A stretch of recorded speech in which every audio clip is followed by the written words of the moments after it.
Boa noite, senhoras e senhores, senhores vereadores e vereadoras, funcionários da Casa de Leis, a todos que se fazem aqui presente e a todos que nos assistem através das redes sociais. Bem, damos início, então, à nossa audiência pública.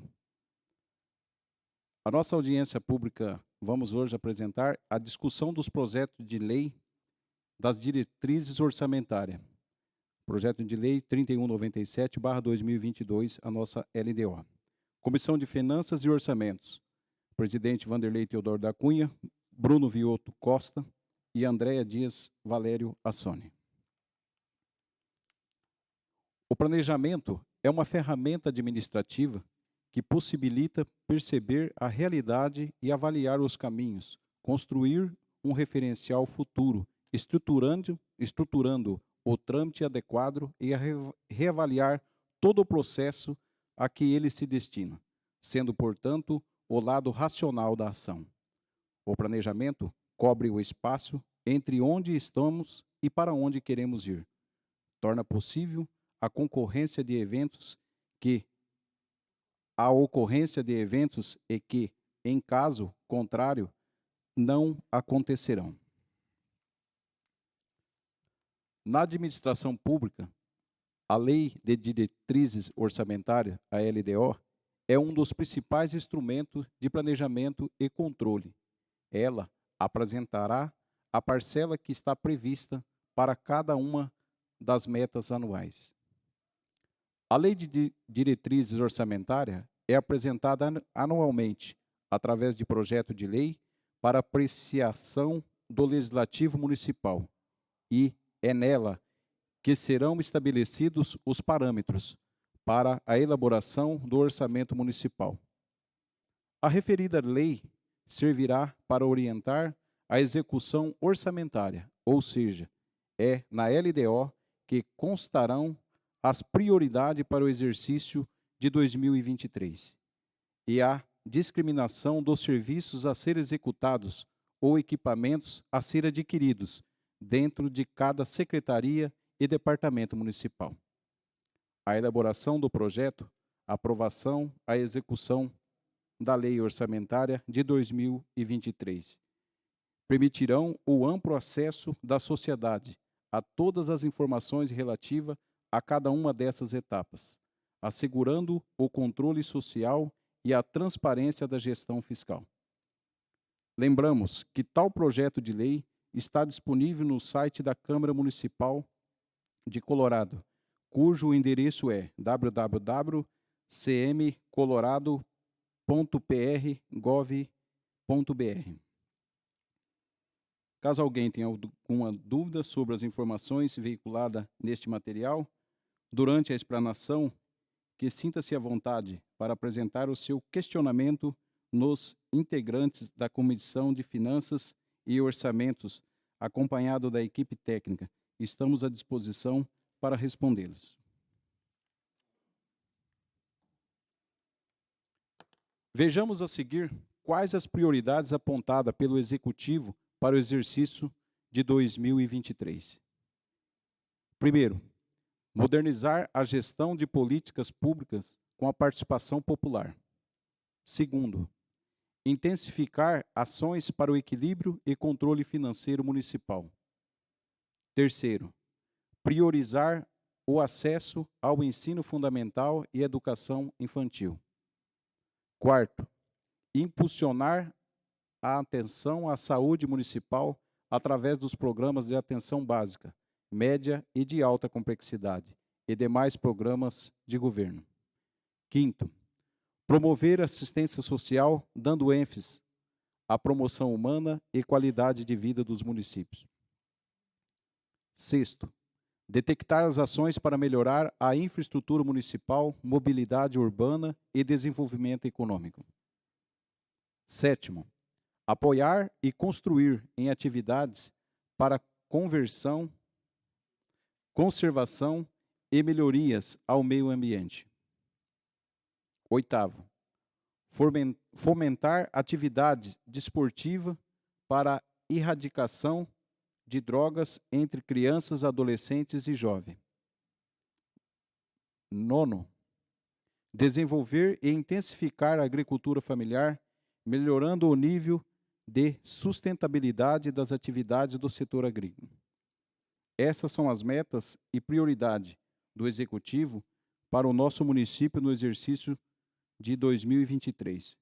Contudo, foram apresentadas as seguintes emendas quanto a esses aspectos. Da vereadora Kelly Cristina de Martini Ribeiro, que pretende acrescentar a seguinte prioridade: desenvolver o Programa Permanente de Controle Populacional de Cães e Gatos, através da esterilização, cirurgia, conforme a Lei Municipal 2800/2018. Fica à vontade, vereadora Kelly, se quiser fazer a sua explicação. Boa noite a todos, os que nos acompanham em casa, aos presentes nessa Casa de Leis, ao meu pai também, que é uma honra tê-lo aqui, aos nobres colegas. Bom, essa emenda proposta, na verdade, ela me foi proposta pela ASPAC e pelas protetoras independentes, que fizessem, de alguma forma, dando a oportunidade que se dispusesse na lei, no projeto de lei, a oportunidade, conforme a Lei Municipal 2800/2018, que se fizesse um programa de controle permanente populacional de cães e gatos através da esterilização cirúrgica. Então, a gente vem aqui acrescentar isso ao projeto, que deverá ser votado e aprovado ou não pelos nobres colegas. Mas essa é a emenda em questão que foi acrescentada ao projeto de lei. Obrigada. Também dos vereadores Bruno Vioto Costa e Francisco Antônio dos Santos e Kelly Cristi de Martins e Rubens de Oliveira, que pretende alterar a prioridade do inciso 3, nos seguintes termos. Terceiro, priorizar o acesso ao ensino fundamental e educação infantil, oferecendo ainda transporte de estudantes da educação superior, conforme o parágrafo único do artigo 5º da Lei Federal número 12.816/2013. Além das metas e prioridades já apresentadas, abordaremos agora alguns pontos principais do projeto em questão que serão colocados pelo contador desse legislativo. Bem, queria deixar também aberto as explicações tanto do Bruno Vioto Costa, do Francisco, da Kelly, sobre esse parágrafo aqui a respeito do ensino fundamental. A palavra fica aberta a vocês. Na ordem. Com a palavra, vereador Bruno. Bem, boa noite a todos, presidente, vereadores. Esse projeto não foi só de idealização minha, quanto é um pedido da comunidade. A gente, como o vereador Francisco citou outro dia nas parlamentares, a gente vê na região inúmeros ônibus levando os nossos alunos para o município de Prudente, Paranavaí, Maringá, e Colorado não tem esse acesso a essa educação do ensino superior aos nossos alunos aqui, que trabalham, ganham R$ 1.500, sendo que tem que pagar R$ 1.000 de prestação da faculdade, R$ 450 de transporte para levar e trazer toda semana. Vive com que dinheiro?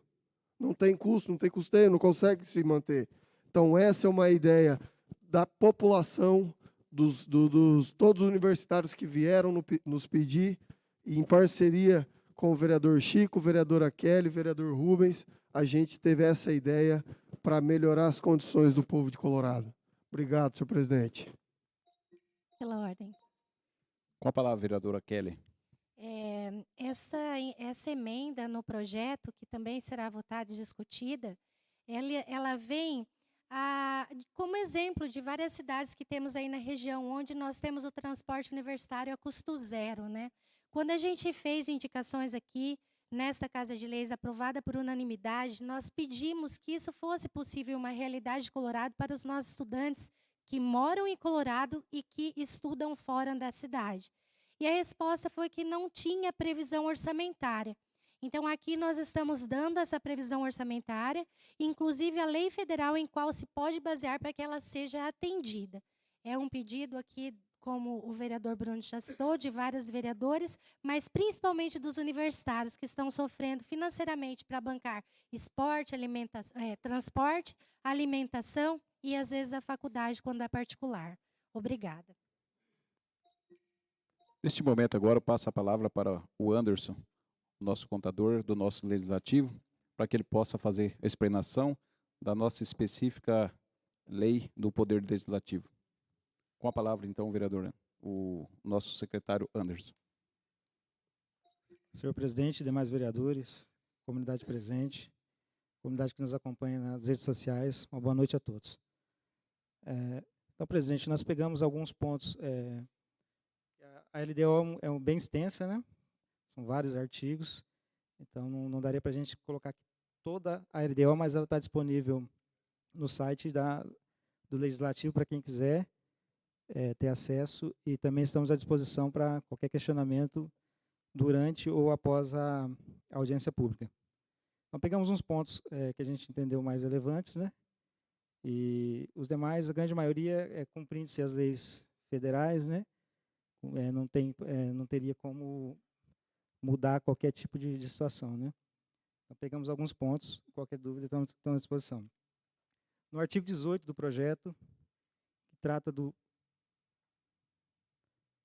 total da despesa do Poder Legislativo, incluindo subsídios dos vereadores, não poderá ultrapassar o percentual de 7% relativo ao somatório da receita tributária com as transferências previstas nos artigos 153, parágrafo 5º, 158 e 159 da Constituição Federal, efetivamente realizado no exercício anterior, em conformidade com as emendas constitucionais 25 de 2000 e 58 de 2009.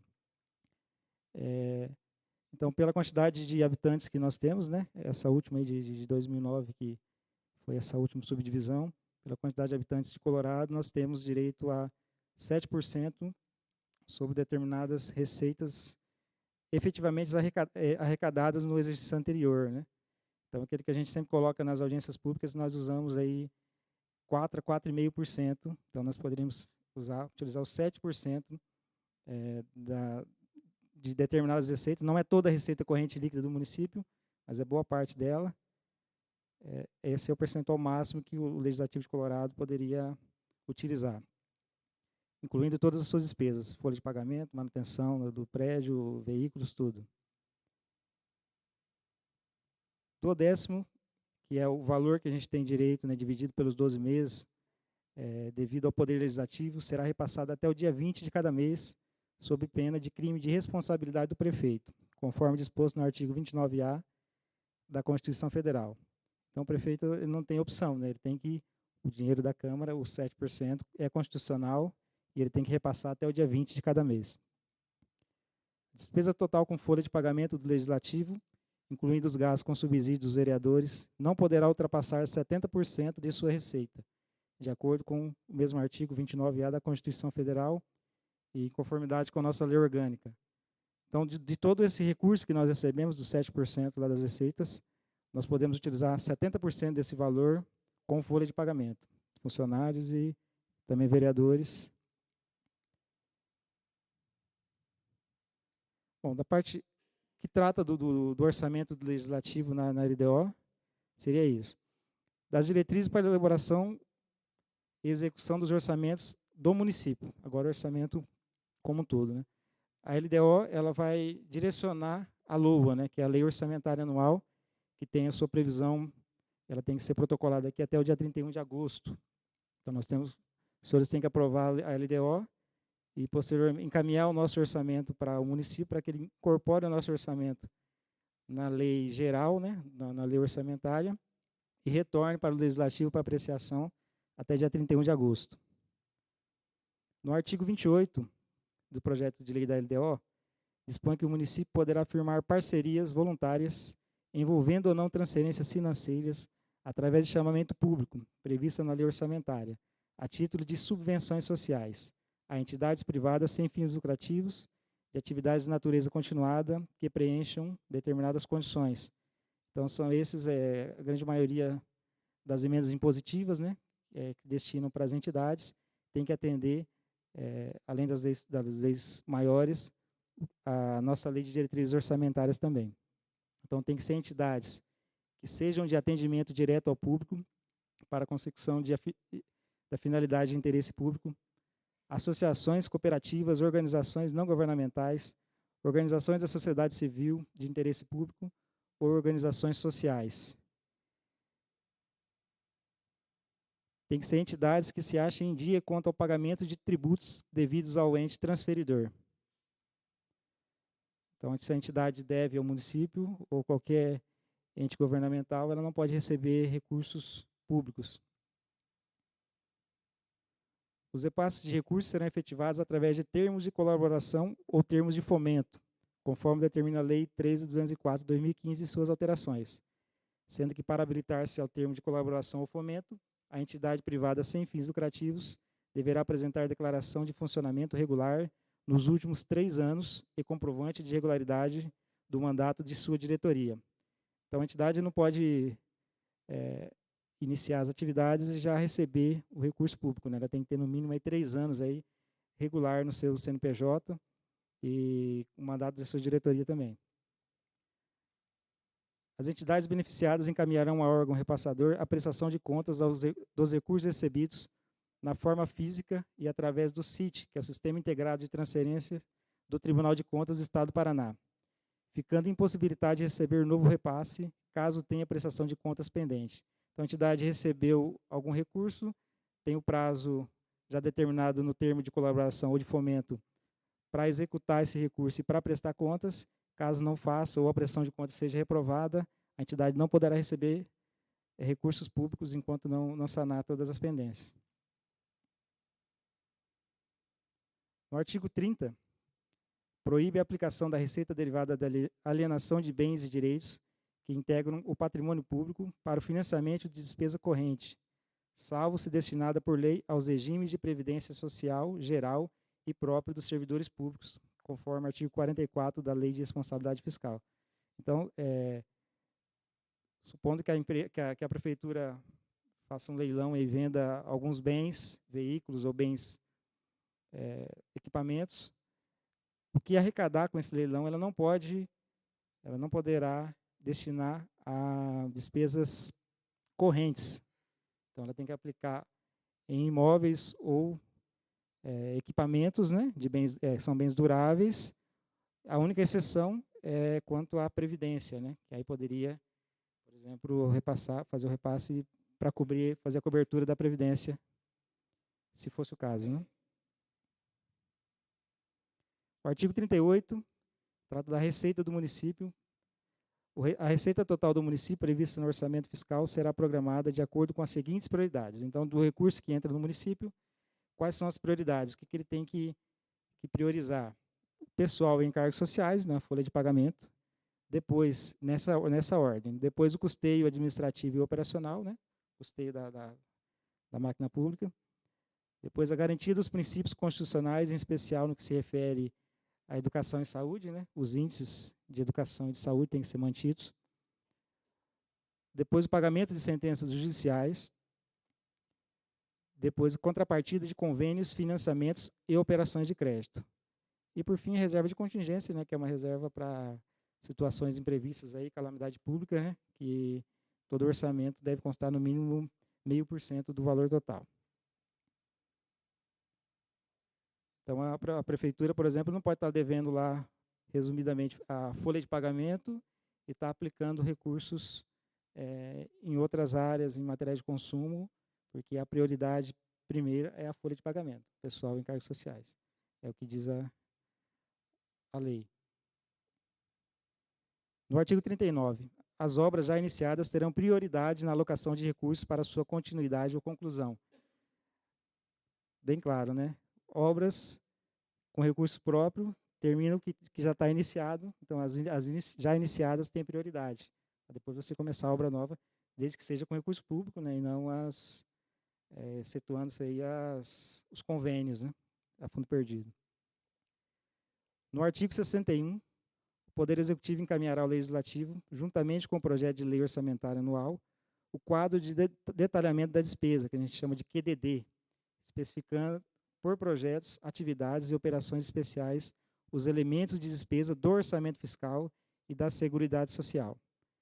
Então, como eu falei, são as diretrizes para o orçamento. Então, está dizendo nas diretrizes que na hora do projeto do orçamento, na lei orçamentária anual, o município ele tem que apresentar esse quadro detalhado das despesas. Então, nesse quadro, ele vai estar especificando, separando secretaria por secretaria, departamento por departamento, e dentro do departamento, quais são as despesas que estão sendo autorizadas e quais os valores dessas despesas. Então, quanto vai estar lá de folha de pagamento, de previdência própria, de previdência do INSS, de material de consumo.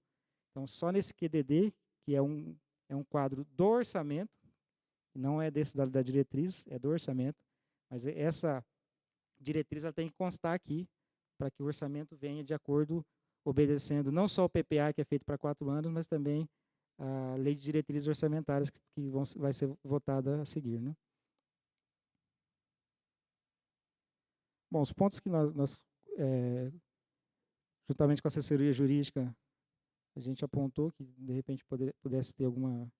Os demais pontos aí, respeitando as leis federais, né, não temos muito o que alterar. E, no mais, são quadros demonstrativos de previsões, né? Temos uma previsão aqui para o orçamento de 116 milhões, mas esses 116 milhões nós vamos saber como que ele vai vir melhor subdividido a hora que chegar o projeto da lei orçamentária, provavelmente aí até 31 de agosto. Da nossa parte é isso, presidente. Se tiver alguma questão. Pela ordem. Com a palavra, vereador Bruno.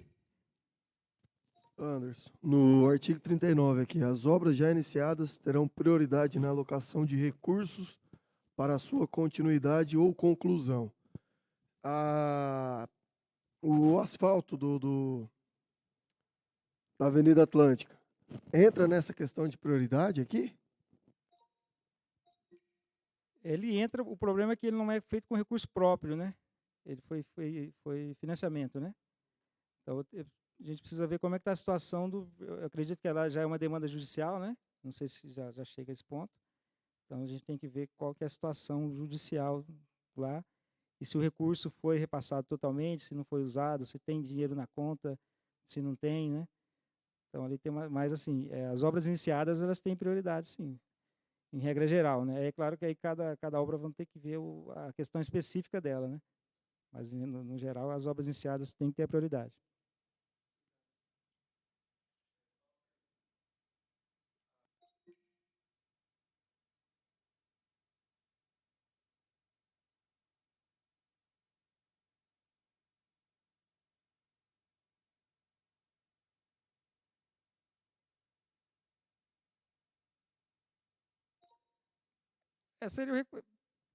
Tecnicamente, sim. O problema é que, na verdade, até você não pagar esse financiamento todo, né?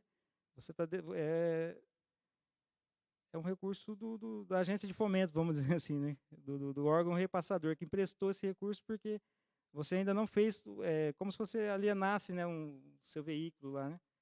Então é seu, mas assim, quando você não pagar o financiamento, ele é do banco, né? Vamos dizer assim. Tem que ter prioridade. É que a gente tem que ver a situação específica lá, porque aí já teve CPI, teve questão judicial, né? Então a gente não sabe como está a situação dessa obra específica, né?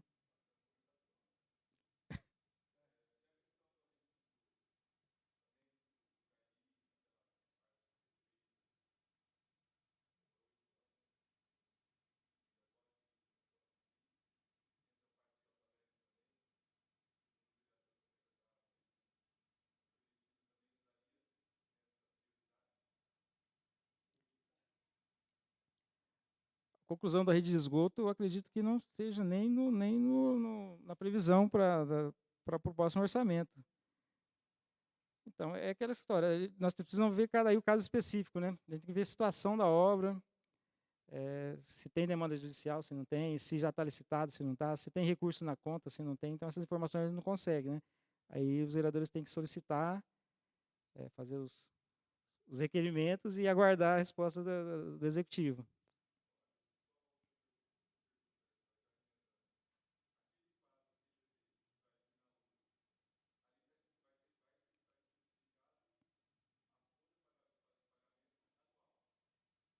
Sim, só que ela vai estar totalmente subdividida, né? Por exemplo, você vai pegar lá o gabinete do prefeito, folha de pagamento, X, né?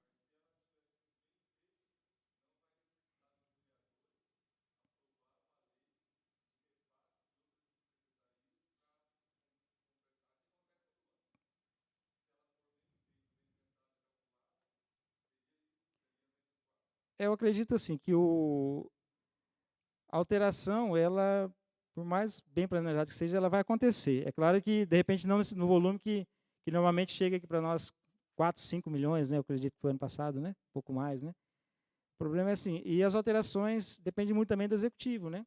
Porque às vezes a equipe de planejamento faz lá todo o processo com base no que o prefeito, ó, eu vou precisar de 3 funcionários aqui, 5 aqui, os salários vão ser esse, e aí ele faz todo o planejamento. Aí, de repente, o prefeito ele muda de ideia, ele coloca um secretário que nunca teve um secretário lá, ele coloca um secretário ali, e aí muda todo o planejamento. Então, não deveria, sim. Sim. Uhum.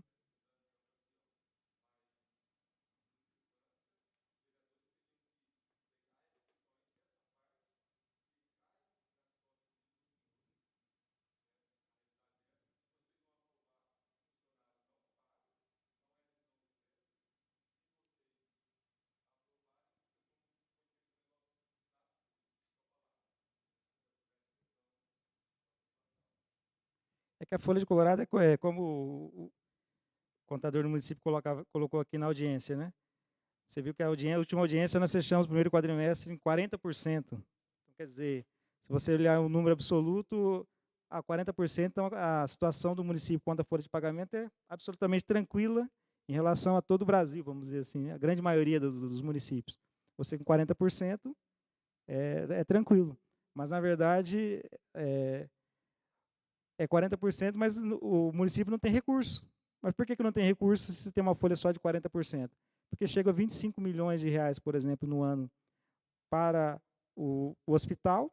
É um recurso que é registrado no município como receita corrente, mas ele é automaticamente transferido para o hospital. Então, ele só entra, te ajuda no índice de pessoal, né? Porque fechou ali, vamos supor que fechou com 100 milhões de receita. Você com 40 milhões de folha, então você teve 40%. Só que, na verdade, não foi 100 milhões de receita, foi 75. E aí, esses 40 milhões que você teve de folha, ele já passou para 55%. Entendeu? Já está no limite máximo ali, onde o município já deveria estar efetuando as manobras para redução, né, de folha, como determina a lei. Agora, como ele fechou, esse recurso do hospital ajudou nesse índice, derrubou o índice, então o município não tem essa obrigatoriedade legal, né? É claro que administrativamente deve-se fazer, mas não tem essa obrigação legal de reduzir a folha, não, pelo menos não pelo motivo do índice, né?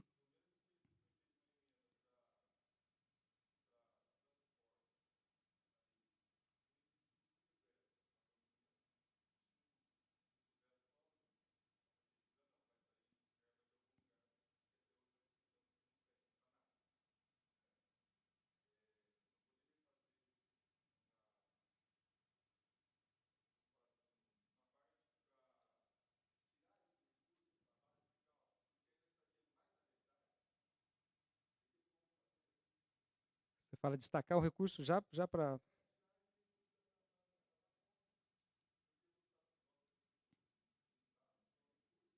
Ao recurso do hospital, né?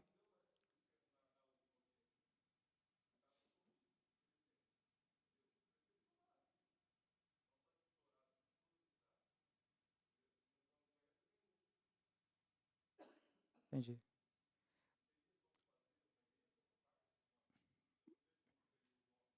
Não dá porque a forma de contabilização ela está correta. Porque já vem as diretrizes para você fazer a contabilização desse recurso. Então, ele tem obrigatoriamente que passar pelo município. E aí, quando ele passa pelo município, ele tem que ser registrado. Então, você dá entrada na contabilidade como receita corrente, realmente, porque é para a cobertura de despesas correntes, né? Então, por isso que ele se torna uma receita corrente. Por exemplo, uma receita para uma obra já não entraria na receita corrente, porque não é para uma despesa corrente, entendeu? Então, a contabilização ela está certa, mas assim é um índice totalmente enganoso, né? Que a gente sabe que não é a realidade do município. Se fosse, o município teria que ter dinheiro, recursos aí para aplicar nas obras de infraestrutura, né, em equipamentos, em veículos, né? Que a gente sabe que não tem. Sabemos porque acabamos de fazer a audiência, né, ao mês aí, E foi nos apresentado que, infelizmente, a situação é complicada, né? Só complementando a questão da Avenida Atlântica, o último requerimento aprovado por essa Casa de Leis referente à Avenida Atlântica, a resposta que nos veio, até Anderson, foi que, primeiramente, a empresa não concluiria a obra se não terminasse. E a prefeitura não pagaria se ela não viesse arrumar o que estava errado. Então, eles entraram no impasse e, no requerimento, eles respondem que está com uma demanda judicial perante essa empresa, os prazos já se concluíram de ela voltar para fazer isso, e eles abriram licitações, mas até agora não tiveram interesse, deserta, né? Foi deserta a licitação, e eles continuam buscando outras empresas para dar continuidade. Essa foi a resposta oficial que chegou à nossa Casa de Leis referente à Avenida Atlântica.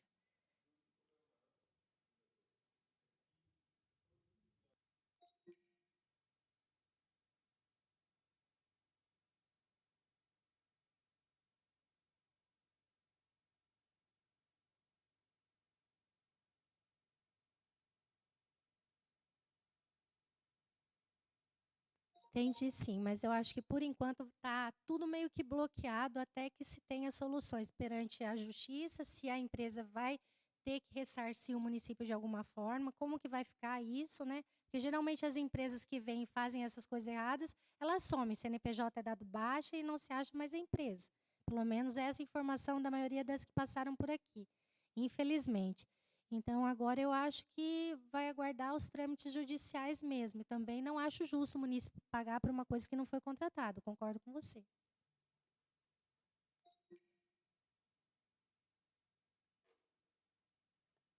Mais alguma pergunta dos nossos vereadores? Alguém que se faz presente?